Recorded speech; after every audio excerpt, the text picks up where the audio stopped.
축복합니다. 특별히 봄비로 내리는 성령이 또 귀한 우리의 마음을 가득 채우는 오늘 하루 되어지기를 간절히 바랍니다. 오늘 시편 말씀에 보면 표제가 있습니다. 어떻게 나와 있나요? 에돔인 도액이 사울에게 이르러 다윗이 아비멜렉의 집에 왔다고 그에게 말하던 때라고 처음에 그렇게 기록이 되어져 있습니다. 오늘 시편은 사무엘상 20장, 21장을 그 역사적 배경으로 지어진 시입니다. 다윗이 자신의 부하들을 데리고 사울을 피해서 높 땅에 있었던 아히멜렉 제사장의 집으로 숨어 들어갔습니다. 거기서 떡도 얻어먹고 골리앗의 칼도 이렇게 얻게 됩니다. 그런데 이 사실을 도액이 사울에게 일러 바치게 됩니다. 그리고 사울은 그 노베에 있었던 제사장을 모조리 다 죽여버리라고 하는 명령을 내리게 됩니다. 이 명령을 받았던 도액이 아히멜렉을 비롯한 85명의 제사장들을 싹 다 죽여버리는 사건, 거기에 있었던 갓난 아기까지 모조리 다 죽여버리는 사건이 일어납니다. 여기서 살인을 멈추지 아니하고 그곳에 있던 모든 가축까지 다 죽여버리는 악한 일을 있었던 그 사건을 배경으로 씌워진 시입니다. 이 도액은 자신의 출세를 위해서, 자신의 성공을 위해서라면 다른 사람의 목숨을 하찮게 여기면서 완전히 자신의 성공과 권력에 도취되어져 있는 그런 모습을 볼 수가 있습니다. 그리고 결국 노베 땅을 완전히 피로 물들이는 악한 행동을 하고 있습니다. 이 소식을 들었던 다윗의 심정은 여러분 어떠했을까요? 나 때문에 무고했던 제사장들, 하나님의 사람들이 죽어나가는 것을 들었던 그 소식을 들었던 다윗의 마음은 참담했을 겁니다. 그리고 도액을 향한 숨길 수 없는 솟아오르는 분노가 그 마음 가운데에 들었겠지만 다윗은 아무것도 할 수 없는 그런 상황에 놓였습니다. 그리고 시편 52편에 시를 짓게 됩니다. 그래서 오늘 1절의 말씀 보면 이 포악한 자는 바로 도액을 일컬고 있습니다. 여기서 이 포악이라고 하는 뜻은 하나님을 전혀 의식하지 않고 세상의 왕, 또 세상의 우두머리가 되어서 어설픈 자신의 힘을 가지고 상대방을 짓밟고 더 높이 올라가려고 하는 행동을 일컬는 말이 포악이라고 하는 단어의 의미입니다. 그런 사람의 마음에는 항상 악한 계획이 가득 차 있습니다. 어떻게 해서든지 다른 사람을 이용하고 필요 없다면 과감하게 처단해서 어떻게 해서든지 내가 유리한 쪽으로 상황을 몰고 가려고 하는, 어떻게 하면 내가 이익을 더 가질 수 있을까라고 하는 생각으로만 가득 차 있는 악한 생각이 가득한 사람입니다. 그러다 보니 그의 입에는 항상 악한 말이 쏟아져 나오게 되어져 있습니다. 마치 날카로운 삭도와 같이, 날카로운 면도 칼과 같이 상대방의 마음을 흠집내고 상처 주는 말을 함부로 내뱉는 그런 사람입니다. 하나님을 전혀 알지 못하기 때문에, 하나님을 의식하지 않기 때문에 그러한 말과 행동이 서슴지 않고 나오는 악한 사람. 하나님께서는 그런 사람을 여러분 어떻게 보실까요? 오늘 말씀을 보니 5절에 그런즉 하나님이 영원히 너를 멸하시며 너를 붙잡아 내 장막에서 뽑아내며 살아있는 땅에서 내 뿌리를 빼시리로다 라고 하나님께서 말씀하고 계십니다.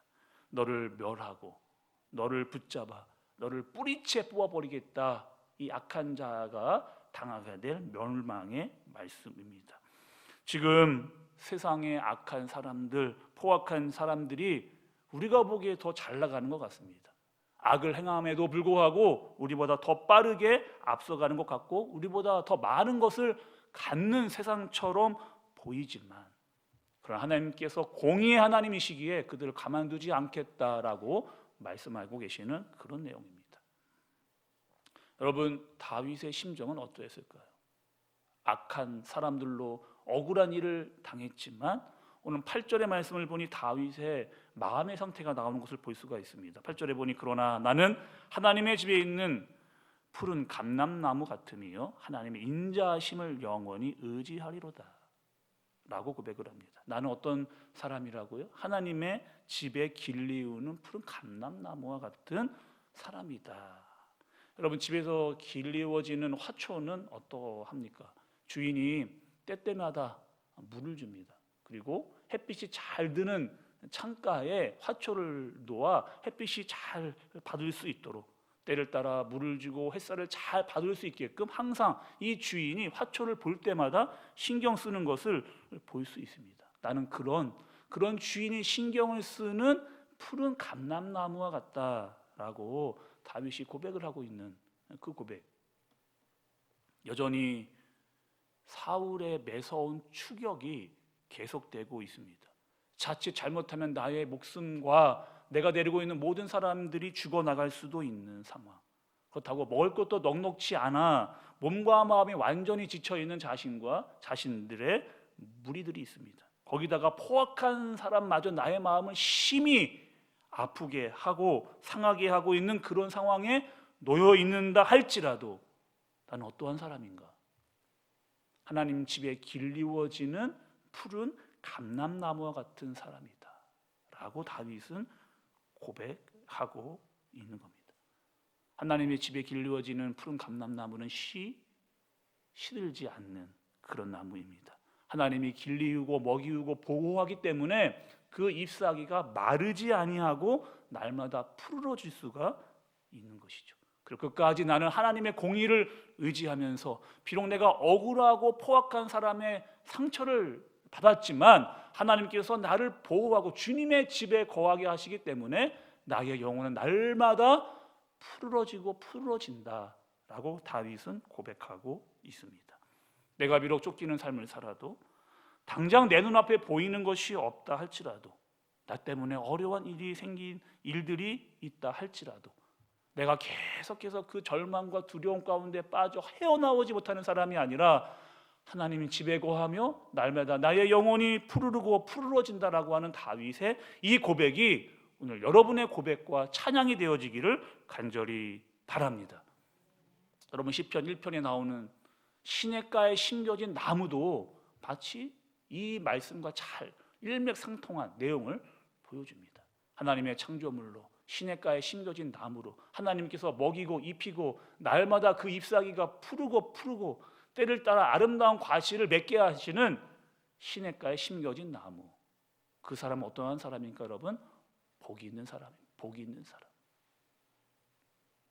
오늘 다윗이 경험했던 그 하나님이 바로 우리의 하나님이요 나의 하나님입니다.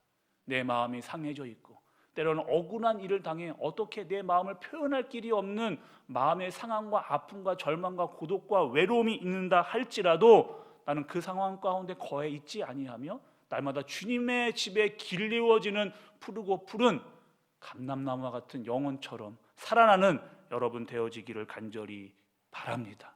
다윗은 여러분 그렇게 날마다 나의 영혼이 푸르고 푸르러졌습니다.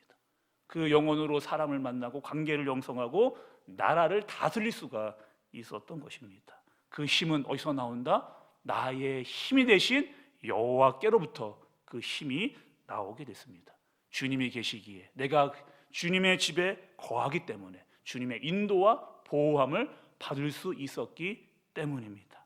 오늘 여러분 또한 주님의 집에 거하면서 그의 말씀과 그의 보호와 그의 인도하심으로 나의 영혼이 날마다 푸르러지는 여러분들 되어지기를, 그분과 충분한 교제, 그분과의 사랑과 보호 안에서 주님의 말씀으로 말미암아 준 주시는 능력으로 우리의 영혼이 날마다 푸르러지고 푸르러지는 여러분들 되어지기를 주님의 이름으로 축복합니다.